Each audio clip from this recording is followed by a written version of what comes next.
চোখের জলে মাঠ ভিজিয়ে ফুটবলকে বিদায় বললেন ব্রাজিলের শেষ সুপারস্টার, ফুটবলের মুকুটহীন সম্রাট নেইমার জুনিয়র। নরওয়ের বিপক্ষে শেষ বাঁশি বাজার সাথে সাথেই ক্যামেরা শুধু একটা মুখকে খুঁজছিল, হলুদ জার্সি গায়ে যিনি হাঁটু গেড়ে বসে পড়লেন মাঝ মাঠে, আকাশের দিকে তাকালেন, তারপর দুই হাত তুলে কেঁদেই গেলেন তিনি। শুধু নেইমার নন, কেঁদেছিল গোটা ব্রাজিল, কেঁদেছিল পুরো এক প্রজন্ম। কারণ এই কান্না শুধু এক ম্যাচ হারার ছিল না, ছিল একটা যুগের অবসানের। ব্রাজিলের শেষ সুপারস্টার জানিয়ে দিলেন আর নয়, আর কোনো জাদু দেখাবেন না হলুদ জার্সিতে। ব্রাজিল যখন মাঠে নামতো তখন মাঠের বাইরে দাঁড়িয়ে থাকা কোটি কোটি চোখ শুধু একটি আশায় বেঁচেছিল, নেইমার হয়তো 1 মিনিটের জন্য হলেও নামবে। নেইমার নামলেন, গোলও করলেন, শেষ গোল, শেষ টাচ, শেষ জাদু। 1030 দিন পর ব্রাজিলের জার্সিতে বল চলালেন জালে। কিন্তু প্রকৃতির মতো ফুটবলও বড় নির্মম। যে পা দিয়ে তিনি গোল করেছিলেন সেই পায়ের কাছেই জমা হলো বিদায়ের তিক্ত জল।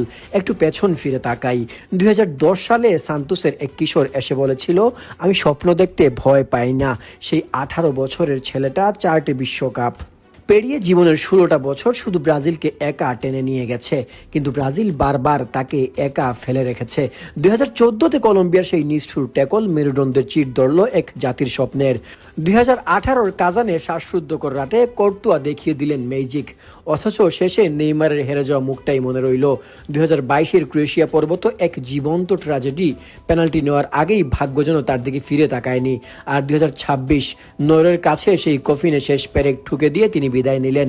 নেইমার ফুটবল শুধু খেলেননি, তিনি পুরো এক জেনারেশনের জীবন থেকে ঘুম কেড়ে নিয়েছেন। নেইমারকে ভালোবাসার জায়গাটা কখনো গোল, অ্যাসিস্ট কিংবা ট্রফির জন্য ছিল না। কতবার প্রতিপক্ষের পশুশক্তির শিকার হয়েছেন, কতবার পা ভেঙেছে, গোড়ালি উল্টেছে, কেরিয়ার শেষের ইঙ্গিত এসেছে, তবু তিনি ফিনিক্সের মতো জ্বলে উঠেছেন।